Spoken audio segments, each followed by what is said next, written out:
Hoje vamos conhecer o trabalho transformador do Grupo TUM. Todos unidos mudaremos o mundo, uma entidade que há 28 anos vem incentivando jovens e adolescentes a serem protagonistas juvenis. E hoje eu estou aqui com a Tune, coordenadora do Grupo TUM, para contar um pouquinho mais dessa história. Tune, seja muito bem-vinda. Muito obrigada pelo convite. Eu espero poder compartilhar um pouco mesmo da minha experiência.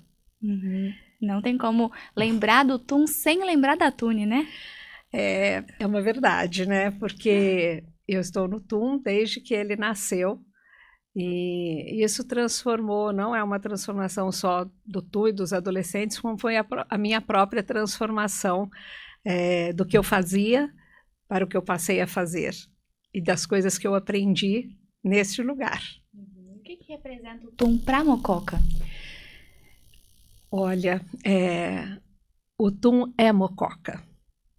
É uma força que sai de dentro dos adolescentes que moram aqui.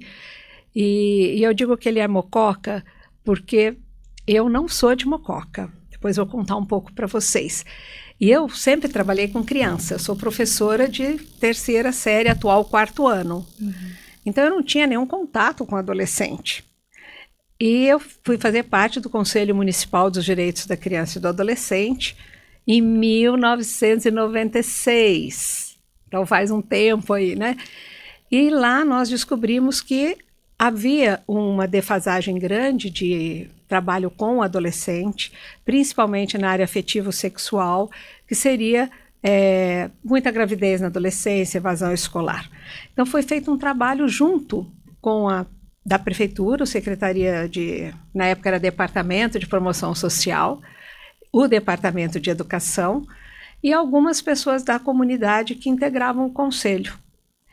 E nesse levantamento, a gente trouxe para Mococa um professor da Unicamp, para que ele pudesse nos dar instrumentos para trabalhar com o adolescente, de que uma aula de ciências não fosse só a aula do livro, mas uma aula que falasse sobre mim, sobre o meu corpo, sobre a minha transformação. E aí foi interessante porque eu fui vendo que muitas coisas que a gente trabalhava, eu não trabalhei na minha infância, na minha juventude, né? A minha adolescência tinha sido diferente. Então eu falava, como é que a gente vai falar isso com os adolescentes, né? Eu não sei, não aprendi, como é que eu vou fazer? E durante um ano a gente trabalhou, éramos 32 professores de Mococa, mais alguns psicólogos, a Lúcia Pereto estava conosco, a Edith Estevão, já falecida, a Cristina Naufel, e nós resolvemos mesmo fazer um trabalho de um ano muito intensivo. E nesse um ano, a gente se encontrava uma vez por mês para ver as dificuldades do trabalho. E quando estava chegando novembro, esse professor propôs que nós fizéssemos um encontro municipal. O que seria? Cada professor escolhia 10 adolescentes, daqueles que ele tinha trabalhado, e nós passaríamos um sábado e um domingo juntos, conversando para ver o que tinha assimilado, para que eles pudessem multiplicar os aprendizados. E foi muito gostoso, trabalhoso, porém gostoso, né? E ao término, nós fizemos vários questionários. Nós fizemos um questionário para o diretor da escola, um questionário para o coordenador, para o professor que acompanhou as crianças e um questionário para esses 180 participantes. Qual era o objetivo? Saber como cada um enxergava esse trabalho de um ano, para saber, continua ou para. E dos questionários, os adolescentes responderam. 20 queriam continuar se encontrando. E aí nós nos organizamos, nós educadores, 32, tem 52 semanas no ano, a gente ia perder um sábado só. Então nós nos organizamos para trabalhar com eles aos sábados, na escola Dr. Carlos Lima Dias, e vamos ver o que vai dar. Então foi bem esse começo da história, né? E aí, nesses encontros, eles tinham aí vem a força que eu te falo, eles tinham uma vontade de fazer, uma vontade de participar da escola. Eles não queriam ser meros alunos, eles queriam fazer para a escola. Então a gente começou a discutir a escola que temos e a escola que queremos. Então eles viram que eles poderiam ajudar aqueles alunos com mais dificuldade, então precisaria também de um olhar diferente do educador. Aí nós começamos a fazer os 2 movimentos. A gente preparava o adolescente, ele ia para a sala de aula e a gente entrava nos HTPs. Porque é duro ser professor, né? O professor cuida de muita gente. Quem cuida dele? Verdade. Então nós entramos com esse olhar de cuidados, né? Eu me lembro que durante um ano eu fui uma vez por mês no HTP do Barão de Monte Santo e cada um eu colhia um produto, uma folha. E eu fiz um caderninho para eles e fiz uma... Gente, na despedida foi tão assim envolvente, o tanto que a gente pôde ajudar com tão pouco. E os meninos que ficaram se reunindo foram convidados para ir para Uberlândia, um encontro nacional de adolescentes. E aí, o que você acha? Eu falei, não vou. Como é que eu levo 20 meninos que eu não conheço? Aí, o que eu fiz? Eu e a Ângela Teixeira, que eram as 2 professoras que estavam juntos, reunimos pais e contamos para eles se eles gostariam de ir, se eles autorizariam os meninos a ir com a gente. E Mococa se destacou no meio dos 400 adolescentes. Tinha adolescente do Rio Grande do Sul, de Salvador, do Brasil todo. Só que eu não sei se é um pouco do meu medo de levá-los. Eu pus algumas regras, falei, ó, gente, eu não conheço vocês direitinho, mas tudo que pedirem, nós temos que ser os primeiros a fazer. Então, eu tocava o sino para o almoço, quem era o primeiro na fila? Os 20 do TUM.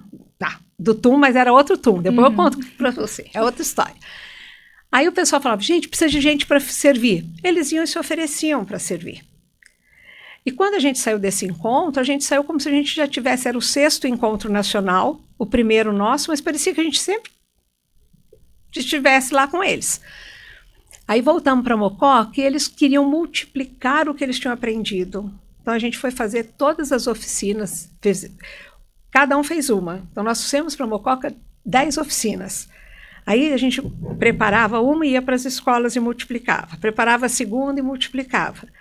Nós chegamos um dia, no sábado, lá no Dr. Carlos, ter 200 adolescentes no período da tarde. Uau! E eu tinha levado uma forma de bolo. E aí? E aí? E aí eu falei, ó, a gente vai repicar o bolo, ou, na hora, liguei para uma amiga, outra, liguei para a padaria, gente, arruma um bolo para mim. Então, eu falava, gente, eles precisam de alguma coisa, eles querem alguma coisa. Eles não estão pedindo camiseta, eles estão pedindo atenção. E assim nós continuamos, né? No 2º ano nós fomos para Rio Claro, no 3º nós fomos para Porto Alegre, no 4º a gente foi para Lavras, fomos até Salvador, chegamos até no Rio Grande do Norte. E quando a gente voltava, eles voltavam com vontade de fazer. Né? Então, era Mococa. Mococa, qualquer lugar que você ia, o pessoal perguntava assim, Mococa!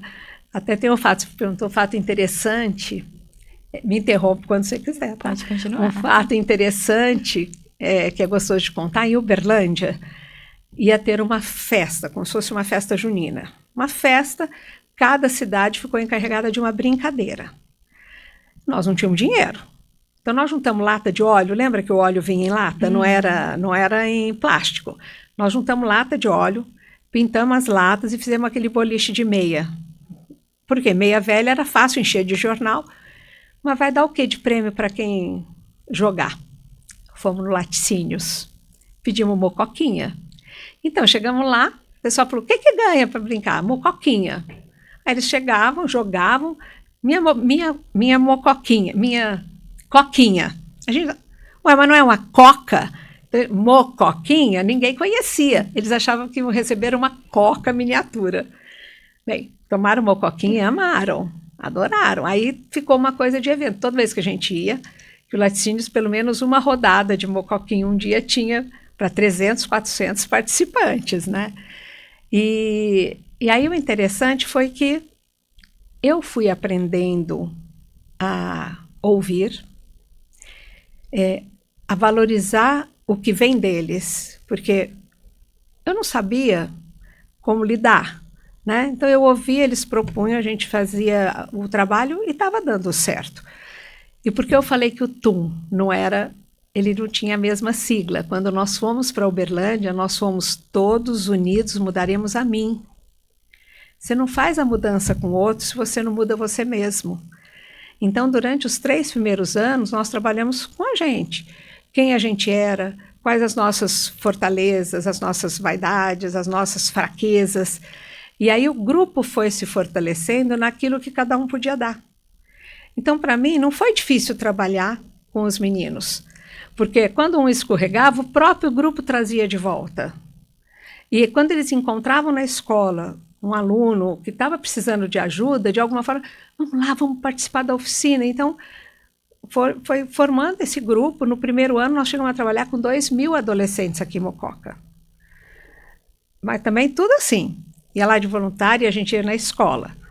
E eles se reuniam na minha casa. Até que chegou um dia que estava aqui em Mococa, tinha um grupo de ciganos. E os ciganos foram parar na minha casa. O pai, a mãe e os adolescentes. E esse é um trauma infantil meu, né? Uma besteira. Sou da época que falava para o filho não sair de perto da mãe, ó, que o cigano vai te pegar. Mas você pode imaginar o meu susto de ver ela vestida mesmo de cigana, ele estava de brinco, dentinho dourado, né, na frente. Eu, ai, meu Deus. Aí, naquele dia, eu falei para o meu marido, ó, ou eu arrumo outro lugar ou eu vou parar com o trabalho dos meninos. Nessa época, meu marido tinha entrado para o Rotary, e o prefeito, né, o Tony Nalfo, era rotariano. E o Tony falou, olha, acho que quem pôs a Tune nessa fria fui eu. Então, eu tenho uma casa que está fechada. Se você conseguir liberar, podem usar a casa. E a gente conseguiu, era ali na esquina do campo do rádio. Então, nós ficamos de 2000 a 2004 fazendo oficinas na casa e na praça. A praça era o nosso quintal. Ponto de encontro ali. Ponto de encontro. Dei muita aula na praça, montava o flip chart, porque eles queriam prestar vestibulinho e queriam ir melhor para o colegial. E eu, como era professora de 1º grau, eu falei, gente, o que eu posso ensinar é a base.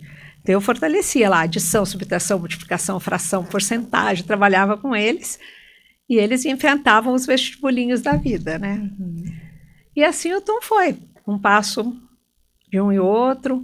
A gente começou a concorrer a prêmios, porque os meninos têm uma facilidade grande com a internet, né? Desde que começou o computador, essas coisas, eu sou uma pecinha um pouco mais resistente.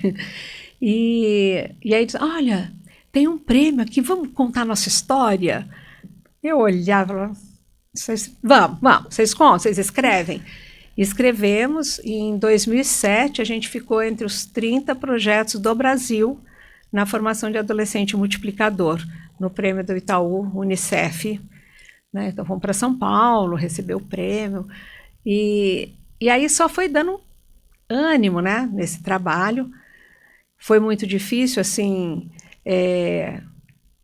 no começo, porque era tudo embolado. Quando a gente se transformou em uma instituição, o nome Grupo TUM, afinal de contas, o Grupo TUM é uma instituição ou o Grupo TUM é o grupo de adolescente? Explica pra gente. E é difícil explicar. Até hoje, quem é o TUM? Quem né? é o TUM, Quem é o TUM? Quem é o TUM? Quando a gente fala, parece que o TUM é uma pessoa, né? E, no fundo, eu acho que ele tem essa alma de pessoa, porque o TUM é cada um de nós, mas somos todos nós juntos, né? Então, é assim... Foram momentos muito especiais de sair com os meninos daqui, de conquistar esses prêmios, de aprender a escrever projeto, porque a partir do momento que eles... nós tivemos, como é que fala? Períodos de baixa, né? Então, o adolescente chegar e falar assim, eu queria vir, mas a minha mãe não quer, porque ela vai arrumar a casa, quer que eu cuide do meu irmão. Aí, olha, eu queria vir, mas eu não posso porque eu tenho que cuidar do meu irmão. Então, em 2008, nós trouxemos as crianças para o TUM. Então, a gente chamava um profissional, na verdade era assim, a gente sorteava, porque eles não queriam, mas cada adolescente, num sábado, ficava cuidando das crianças, né? Brincando. E o TUM, em 2008, a gente começou a ter muitas crianças que vendiam sorvete na rua, pegava o carrinho de sorvete. Então, em vez de estar numa instituição, brincando, ou na escola, eles trocavam pelo trabalho infantil. E a gente escreveu um projeto para a Telefônica, também por conta do Conselho da Criança e do Adolescente. Vamos fazer um projeto? Vamos. Aí você oferece. Quem é a instituição? Na época era muito difícil, porque o lar já tinha o seu trabalho com as meninas, inclusive era só menina. O artesanato tinha um trabalho que ainda estava com a escola, né? Era escola e contraturno. Não eram crianças que poderiam ser encaminhadas para pai, que tinham outro objetivo. Gente, vamos fazer a gente. Vamos escrever o projeto. E aí nós escrevemos o projeto. O pessoal da Telefônica ligou, porque Mococa não tinha 100 mil habitantes, e o projeto no edital era para mais de 100 mil habitantes. E eu respondi assim, puxa, nós precisamos esperar o problema ficar tão grande, não podemos cortar o problema na raiz, vocês não querem vir conhecer para saber o que nós estamos propondo? E eles vieram. Aí, qual foi o nosso susto? Primeiro, foi a primeira vez que eu tinha saído do Brasil. Minha filha morava na Suécia, eu tinha ido para lá com meu marido. E o pessoal da Telefônica chega no TUM, onde só tem jovens, só tinha, eu falo a molecada, mas com carinho. E eles falavam, mas quem vai responder por vocês? Não, nós vamos fazer o trabalho. Mas vocês vão fazer isso que está escrito? Vocês vão atender em 4 pontos da cidade, chamava o Projeto Catavento. O eixo seria onde é a nossa sede, mas a gente trabalhava na Sagrada Família, o padre emprestou aquela ala do catecismo, a gente trabalhava na Coab 2, também na sala ali que tinha atrás da igreja do Padre Celso. A gente trabalhava, eram 4. Na Mocoquinha, tinha um menino que morava, um adolescente nosso, na frente de onde é o clube, lá em cima. É uma área que nem tem o São Clarão, né? E falta o quarto, que era Tenê Pereira para Lima. Que era ali no Jardim Primavera. A gente arrumou um quarto lugar. E eles ficaram olhando, vocês não vão dar conta. Não, a gente vai fazer tudo. Olha, então vamos fazer o seguinte, nós vamos comprar a ideia. E acertou, falou que não deveria contratar pessoas adultas, assim, não é contratar um professor, vocês podem pedir ajuda, mas nós vamos fechar para vocês serem executores do projeto.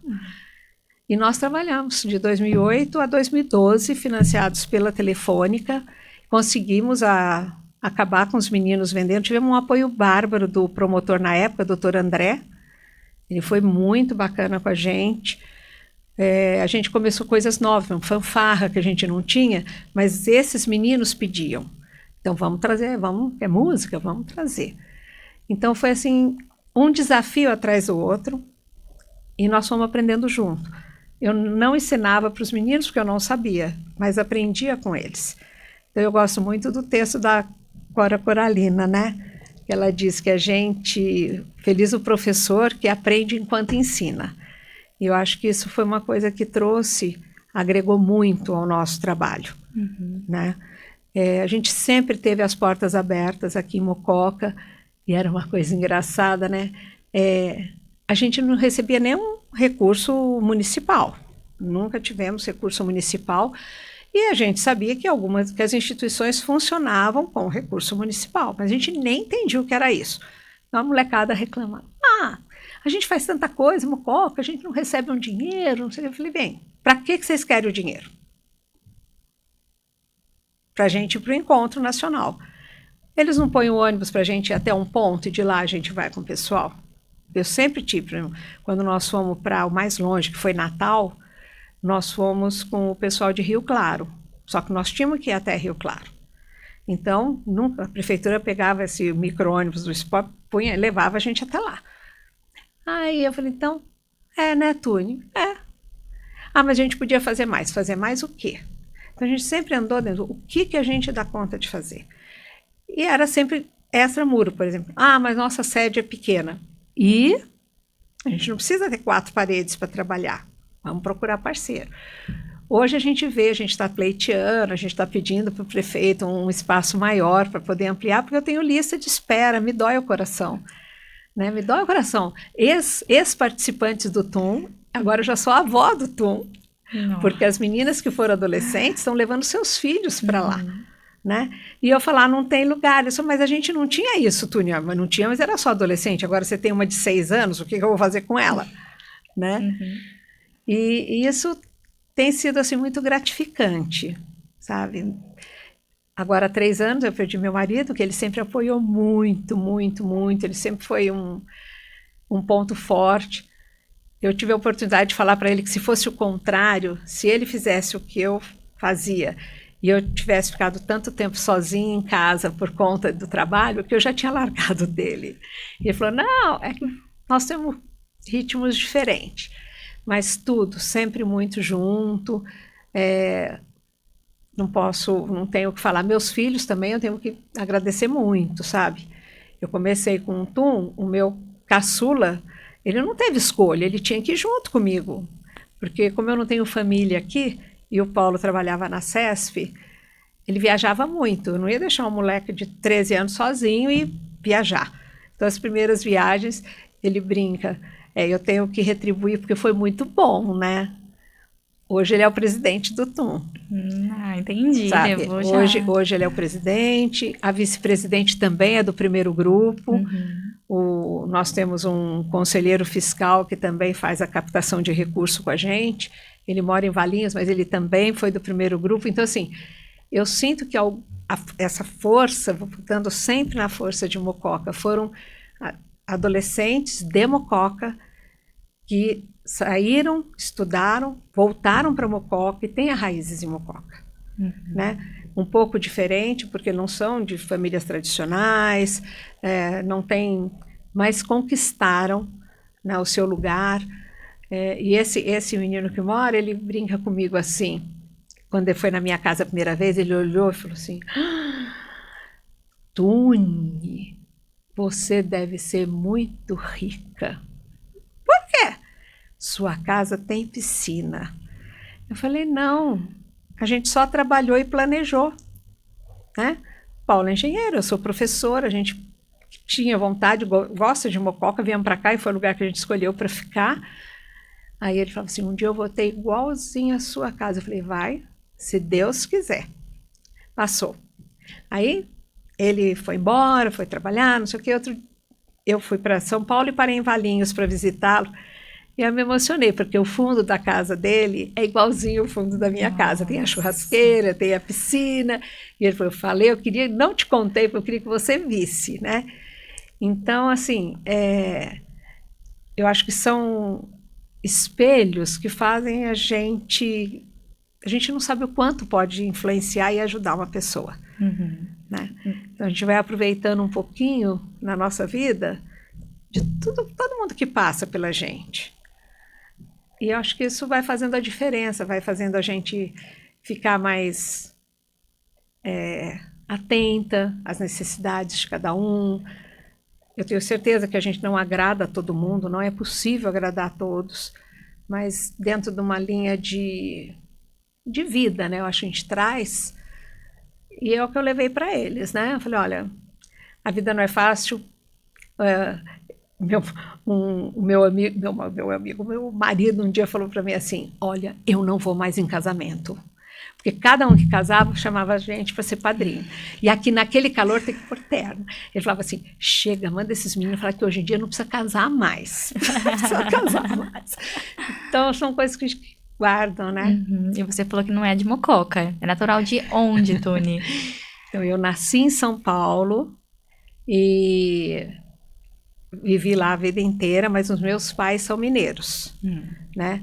O meu pai vem de Itajubá, sul de Minas, e a minha mãe é de Alfenas. Não se conheciam. E eu falei que tem um pouco a ver com a minha história, porque os meus bisavós paternos, eles vieram, entre Primeira e Segunda Guerra, eles vieram para o Brasil, são imigrantes italianos. E eles foram parar em Itajubá.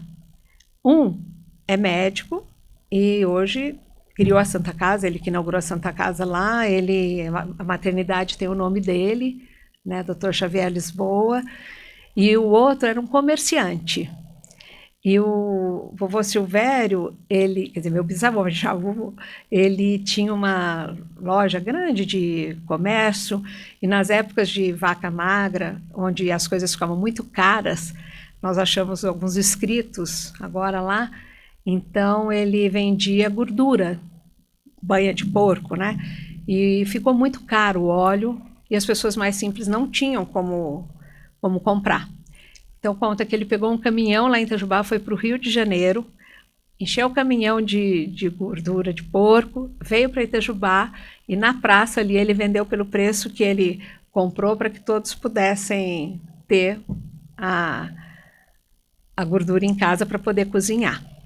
E ele enriqueceu, ele ficou bem de vida, eles tinham uma grande propriedade, comprou uma chácara lá. E aí, o diretório, quando começou, era o Instituto Eletrotécnico de Itajubá, meu avô foi estudar lá. E eles queriam um lugar para fazer o diretório acadêmico. Aí meu bisavô doou o terreno e o meu avô, enquanto professor, fez a planta e acompanhou a obra sem cobrar, porque era uma coisa para os estudantes. E para nós é muito significativo, porque na EFEI, essa universidade, já são 4 gerações a minha família, né? Meu avô, o meu pai, o meu marido e meus 2 filhos são formados lá. Então a gente tem um lado de família muito altruísta e de conservar, né? Conservar a educação é aquilo que eu posso deixar para você. Então, dinheiro acaba, se vier uma revolução, se vier um terremoto, você perde tudo, mas o que tem dentro de você, você não perde. Uhum. Então, acho que eu batalho muito nesse sentido. Já ao lado da minha mãe, o pessoal é muito político. O meu bisavô materno, ele foi juiz de direito em Casa Branca. E olha, quando eu vim morar em Mococa, pertinho, né? E minha avó tinha 18 filhos. Teve 18 filhos. 6 meninas que foram professoras. E os 12 meninos foram advogados, promotores públicos.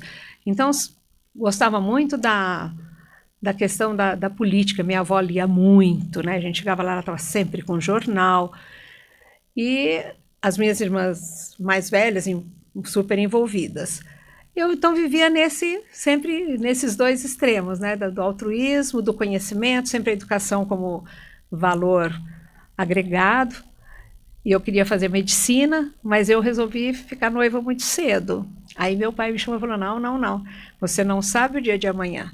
Então faça o normal para você ter um diploma, depois você... Mas me apaixonei pela educação, não quis trocar, não. Tá no sangue, Fiquei na né? educação. Tá no sangue. Seu avô, professor? É. Sua mãe também? Sua Minha mãe também é professora. Então tá no sangue, Tony. A minha família acabou ficando meio assim, professor, engenheiro, né? Uhum. E eu gosto demais. Eu acho que a educação, ela sempre vai revolucionar. E aí, como eu te disse, todos unidos ânimos a mim. Quando a gente foi no segundo encontro, que foi em Lavras, a gente voltou dizendo que todos unidos mudaremos Mococa. E a gente trabalhou em todas as escolas. E aí, como a gente já estava fora e começaram a chamar, nós fomos participar de um encontro em São João da Boa Vista, que era Interações pela Vida, contar da Casa do Adolescente. E lá nós conhecemos a doutora Albertina, que ela é a responsável estadual pela Casa do Adolescente. E ela olhou e falou assim, vem cá, falou para os meninos, me conta, esse é o meu sonho, porque a parte médica eu já tenho, né? Eu já tenho a parte médica, que é o oftalmologista, o ginecologista, mas eu queria isso, eu queria que a Casa do Adolescente fosse o espaço que o adolescente fosse lá para bater papo, para buscar o preservativo se ele precisar, ou para fazer uma dinâmica, e ele encantou. Tanto é que quando ela veio para implantar, a gente pensou em ter o TUM ao lado de onde agora é o Adolev, mas não tinha um espaço. Então, hoje nós temos essa Casa do Adolescente e o trabalho todinho do Adolev aqui. Né? Então, essas pequenas conquistas nesses 28 anos, e agora eu não posso deixar de falar do Conjuve, né? Exatamente. Posso deixar Um marco para Mococa, Nossa. um marco para o TUM também. Como que você vê essa conquista, Tony? Nossa, teve hora que eu não tinha nem o que falar, porque eu voltava e via os adolescentes que hoje estão com 40 anos, né? Então foram 28 anos, e as pessoas que já não estão aqui conosco e que trabalhavam para isso. Né? Eu falo sempre que eu dizia para minha irmã, não gosto de política, tenho horror de política, não gosto. Ela fala assim, você é a maior politiqueira que eu conheço. Eu falei, quê? Tune, você faz política social, você faz política pública, você ajuda a construir. Então, o que eu não gosto de política? Você não pode não ter uma política partidária, porque eu acho que você precisa estar muito preparado para escolher um partido. Porque nem todo partido é 100% aquilo que você acredita, mas ele tem muita coisa. Então, eu preferi ficar sem partido, porque eu pego o que cada um tem de bom, que eu acho, né, que é bom, e aí caminho nisso. E aí eu falei, é mesmo. Falei para os meninos, a gente constrói política. E aí, quando eu vi os meninos ali na frente, vi o Juliano, sabe? Vi a Adriana, o Paulo, o Tiago. Falei, gente, não interessa o partido que eles são nesse momento, sabe? O que interessa é que nós estamos dando espaço para os adolescentes, porque nós vamos ficar velhos, nós não podemos ficar nos conselhos eternamente. E não podemos deixar uma Câmara sem preparo. Então, nós precisamos falar para os meninos que política é bom, política é importante, política é vida, né? Eu estou muito animada, muito animada. Acho que a Cíntia foi uma pessoa também assim muito especial nesse processo. Às vezes a gente troca figurinha e é interessante porque ela tem um olhar num viés mais político, porque pode ser Secretaria de Educação, agora está como a coordenadora, e o meu é muito do simples, né, daquilo que é fácil fazer. Aí ela fala assim, mas vai resolver o encontro? Vai, o que você precisa? A gente vai... Nossa, Tune, mas como é que faz isso? Não é que é fácil, mas a gente tem menos amarra. Né? Por exemplo, a gente faz cotação também para gastar o dinheiro, tudo. Só que é uma cotação simples, liga num, liga no outro, né? Aqui não, a gente tem que mandar se é uma coisa pública, você tem que mandar para um setor. O setor tem o prazo dele, passou o evento. Tem que ser muito bem planejado, né? Muito tempo antes. Muito. E esse ano também o parlamento retomou. Retomou. Com participação do TUM. Como que tá, Tônio? O pessoal, a gente vê já nos olhos deles, né, que eles gostam de participar, gostam de estar aqui nesse movimento. Então, eles vão fazer a segunda sessão, né? Sim. Eles vão ter a segunda sessão. Nessa eu quero ver se eu vou estar presente. A primeira eu não estava em Mococa, mas a vantagem é que a gente consegue assistir. Exato. Mas não é a mesma coisa, né, de estar aqui assim. A emoção, né? A emoção de estar junto. Eu gostei muito, porque inclusive uma das adolescentes dos primeiros grupos do TUM e um jovem, ele hoje é diretor de uma escola em Hortolândia. E ela voltou, ela estava na Colômbia, voltou agora para Mococa. Eles foram do primeiro parlamento jovem daqui da Câmara. Do primeiro. Então, ver retomar, eu acho que é isso. A vida é assim, é cíclico, né? Às vezes algumas coisas a gente precisa deixar de lado, deixar eu não digo morrer, mas deixar a palavra de adormecer para brotar de novo. E acho que agora está com toda força, a gente precisa dar que continue, precisamos regar. Com certeza, não deixar morrer, né? Igual falou, adormecer. Você pode chegar até no adormecer, virar lá sua sementinha, mas a gente não pode deixar morrer. E Tony, 28 anos do TUM, muita história. Quais são os desafios de uma entidade? Hoje é o recurso para pagamento de profissionais, né? Hoje nós não trabalhamos só com voluntários. A gente começou primeiro com esse projeto da Telefônica em 2008, que os próprios jovens recebiam, e aí vários puderam fazer faculdade, né? Então hoje o maior desafio é a captação de recurso. Para nós, o espaço é um pouco desafiador, mas a gente tem parceria, por exemplo, com o SEMEC, que nós usamos na quarta-feira a quadra, o poliesportivo, que não está ocioso, a gente ocupa, né? No calor a gente usa piscina, então a gente vai fazendo. A gente tem um projeto de esporte que a gente faz no CAIC, à noite, então a gente consegue conciliar parcerias para o desenvolvimento das ações. Seria comodismo a gente querer um lugar, mas não é só isso não, é para a gente poder fazer mais, né? Mas eu acho que o grande desafio das instituições é a questão do recurso, porque a gente não pode depender do recurso público. Isso para mim é muito claro. Eu acho que uma instituição ela nasce com uma missão, mas não para depender, senão não deixa que o governo faz. Então a gente entra como parceiro para executar um serviço. Né? Então tem uma parte do TUM que executa, é parceiro da prefeitura, executa um termo de colaboração, onde é repassado um recurso da prefeitura. Agora, o outro, a gente faz uma captação de recurso via imposto de renda, que assim é um trabalho de formiguinha, que as pessoas precisam conhecer e colaborar com isso, porque você tem que pagar o imposto de renda. Não tem como sair disso. Ou você tem que você tem que declarar, vamos usar a palavra certa, declarar. Então, nessa declaração, você pode destinar parte, é uma renúncia fiscal. O que é isso? Em vez de ir para Brasília, eu quero que fique em Mococa. Uhum. Então, a gente trabalha muito, não só Mococa, como é nacional, qualquer pessoa do Brasil pode fazer destinação.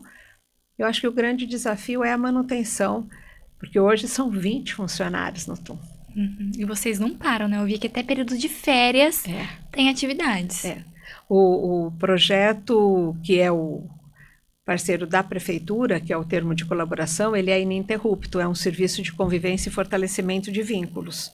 Então, como a gente desenvolve em Igaraí na Vila Carvalho, mas lá na sede a gente também vai, agora a gente vai continuar com eles então a gente mantém o ano inteiro, período de férias também. E lá tem muitas oficinas, né? Quem consegue acompanhar aí nas redes sociais, vê que tem muita coisa. Oficina para roda de conversa, tem muita oficina até de emoção, eu vi.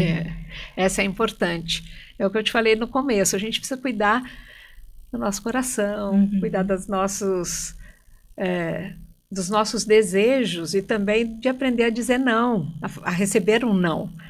Eu acho que o grande desafio, e é gostoso, é quando você lida com uma criança que não sabe falar o não, não sabe receber o não. Então, ela e ela começa no convívio a entender que o não é para aquele momento ou para aquela coisa, mas pode, num determinado momento, ser diferente, né?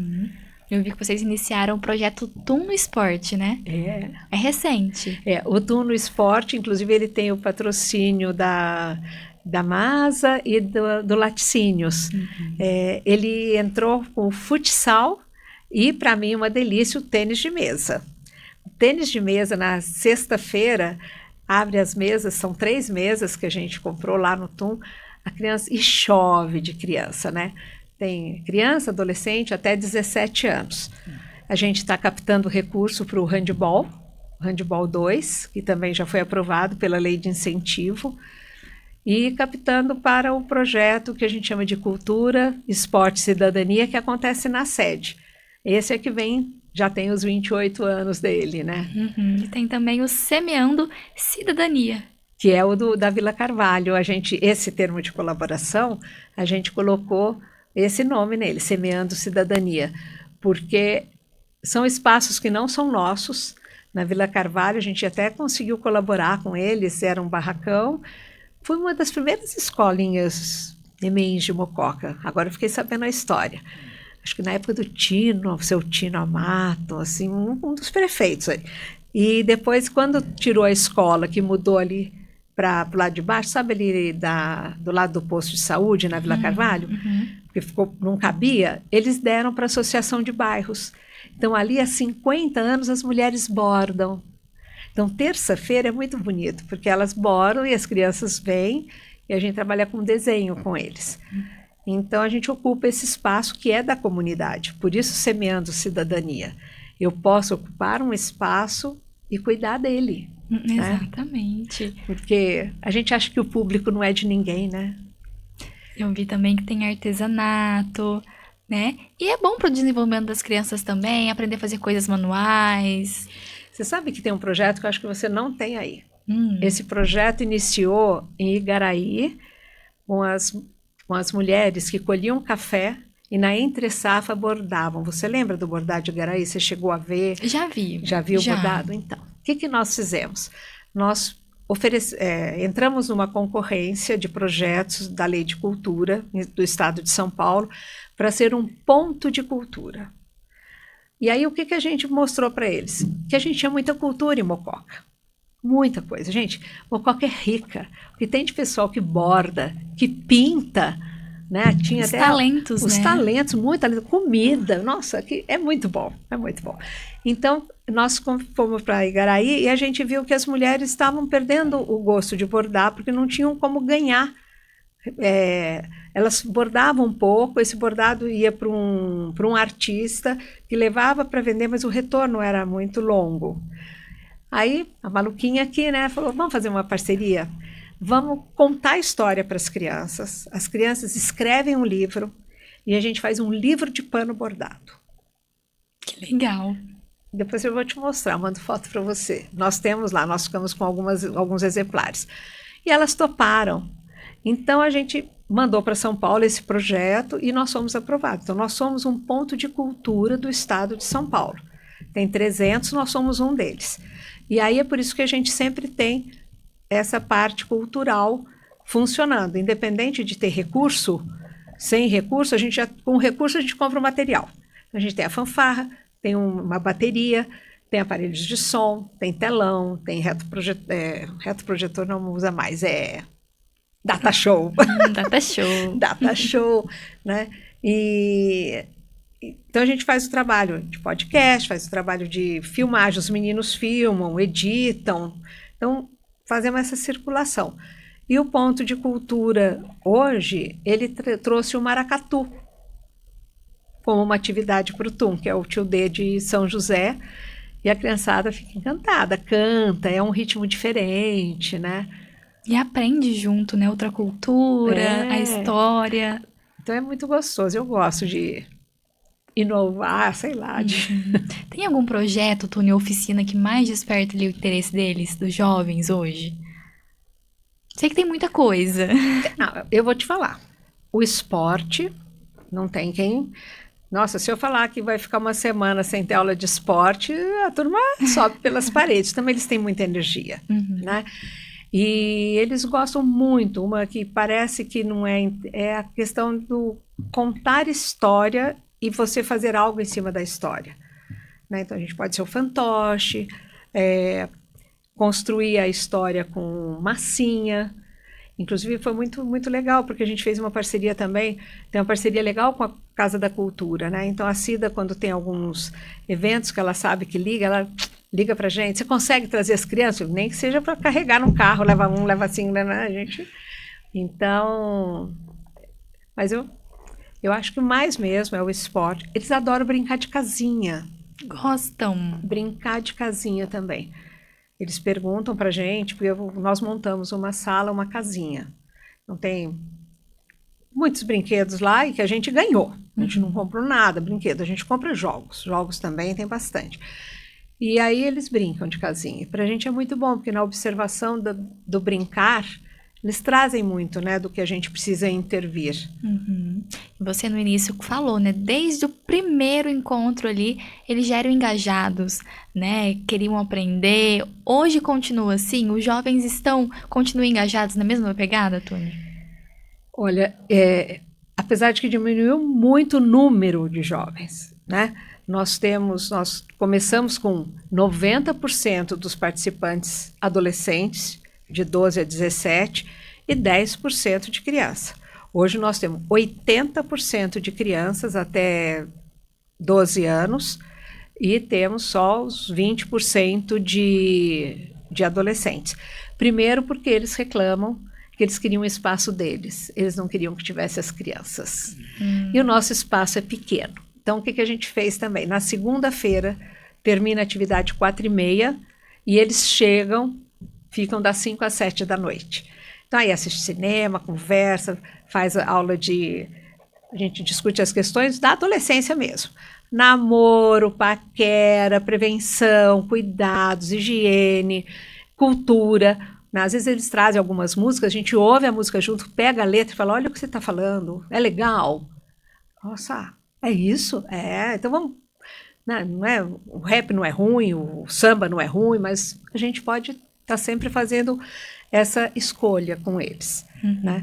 Mas eles continuam. Eu vejo, por exemplo, o Felipe, que hoje está aqui junto, né? Ele entrou com 6 aninhos. 6? E como ele, outros estão lá, fizeram todo... Às vezes eu falo, Felipe, você não está já satisfeito do TUM? Não, porque agora eu estou... E tanto é que ele é nosso estagiário, ele que trabalha, inclusive hoje ele ficou bravo comigo. Você vai dar entrevista na TV Câmara antes da minha aqui? Você não vai me levar? Eu falei, não, antes, ele me chamou, né? Mas eu tô sempre correndo. Falei, não, é diferente. A entrevista que eu vou dar para você vai ser diferente.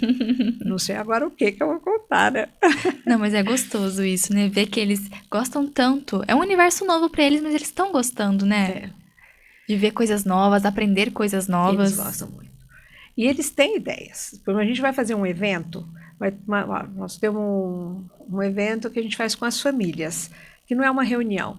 A gente reúne, prepara para um jogo de pai contra filho, mãe contra filha, pai contra filha, todo mundo junto, gincanas, né? E preparamos um lanche gostoso, todo mundo junto. E a gente vê os pais também, como eles precisam deste momento com os filhos, esse momento com a gente, porque se não formar um tripé, não dá para deixar o filho lá, toma que é seu problema. Primeiro porque ele não é um problema, eu falo para o pai. Né? Ele é seu filho e é o nosso, então nós temos que estar sempre juntinhos aí, no trio. E Túlio, o que te motiva a continuar, né? Porque são 28 anos já. Muitas vidas passaram lá por você, muitas pessoas te conhecem, né? Como você falou aí do casamento. Imagina marcar uma pessoa para participar de um casamento, ser madrinha de casamento, é um carinho muito grande, né? Mas o que te motiva a continuar ainda nessas histórias, né? Marcando histórias de muitas pessoas, muitas crianças e jovens. Talvez esse seja um motivo, né? Poder fazer alguma coisa para o outro e para mim também. Porque para cada um que passa, você acrescenta algo na sua vida. E isso vai te motivar a fazer algo, né? E especialmente nesse momento, né? Porque o Paulo foi meu companheiro de 50 anos. Então, o TUM foi um lugar que eu ia e vou, não só para preencher meu tempo, mas ocupar com aquilo que eu posso dar. Eu me sinto bem fazendo isso, né? Tá num lugar onde eu sei que eu posso ser útil, mesmo que esteja tudo redondinho, porque graças a Deus, olha, os profissionais que estão no TUM gostam de estar lá, escolheram estar lá, porque se você estivesse lá pelo salário, você me desculpa, não tem jeito. Então, existe um amor, existe uma dedicação, existe uma filosofia de vida, né? São oportunidades, quer dizer, ele está lá, mas ele tem a oportunidade, precisa de um curso, vamos fazer um jeito de ir nesse curso.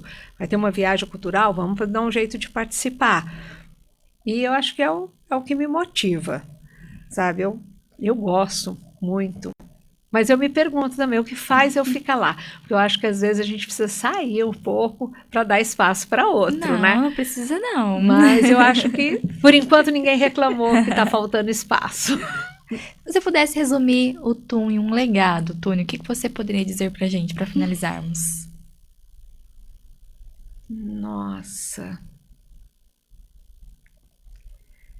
Eu acho que eu vou usar o slogan, né? Comece consigo mesmo e todos unidos poderemos mudar o mundo. Um slogan forte, né? E um nome forte o TUM carrega. Eu acho que, mas se a gente não pensar que a gente tem que começar pela gente, as mudanças precisam começar por nós mesmos, a gente não consegue fazer para o outro. E esses 28 anos vieram corroborar muito com essa construção. Tem algo que você ainda almeja para o TUM? Vida longa. Vida longa. Mesmo sem... Eu falo para eles, gente, vou contar a minha idade aqui, né? Eu tinha 40 anos, 42 anos quando eu comecei a trabalhar com os adolescentes, né? Estou com 70, eu não tenho mais 40 pela frente, então agora vocês que estão com 30 têm 40 pela frente. Então, eu acho que o maior legado é mesmo, eu plantei a semente. Ela começou a germinar, agora que outros reguem, que outros venham e acreditem, né? Eu acho que nós precisamos acreditar que é possível. O TUM é muito mais do que uma entidade, né? Uma escola de vida. Ensina muito. Né? E que continue aí por muitos anos. E parabéns pelo trabalho realizado, porque sempre falam na Tune, né? E o carinho com qual você trata o TUM, a gente vê, por isso que é como é hoje, né? Esse sucesso, com tantas crianças felizes, tantos projetos que mudam tantas vidas e trazem tantos aprendizados, né, para eles. Então, parabéns. Eu sinto que, assim, eu tenho sempre muitas portas abertas. E se você pegar o primeiro livrinho do TUM, tem a Maria Rita, ela já estava fazendo o primeiro colegial, então era das mais velhas, né? E ela escreveu e ela pôs assim: para cada 10 não, a gente sempre encontrará um sim. E isso é muito verdadeiro. Quando a gente... eu não sei se é uma qualidade ou um defeito, quando a gente não existe a palavra desistir para nós. Existe a palavra tentar, né? E tentando pode não acontecer, mas geralmente as tentativas têm dado certo. Exatamente. Dá para ver que tá dando certo e continuará dando certo, né, Tune? Se Deus quiser, se Deus quiser. Tune, muito obrigada novamente pela sua presença e por contar um pouquinho da sua história e um pouquinho do TUM. Muito obrigada. Eu que agradeço a oportunidade, eu gosto muito de estar com vocês. Às vezes eu falo, gente, tem que ser outro para falar, não tem que ser eu mais, né? Mas é uma vida, é uma história que a gente deixa, vai ser lembrada de diferentes maneiras, por diferentes pessoas, mas o que eu vivi, eu vivi. Isso aí. Bom, muito obrigada. Nós agradecemos. Bom, conversamos agora com a Tune, coordenadora do Grupo TUM.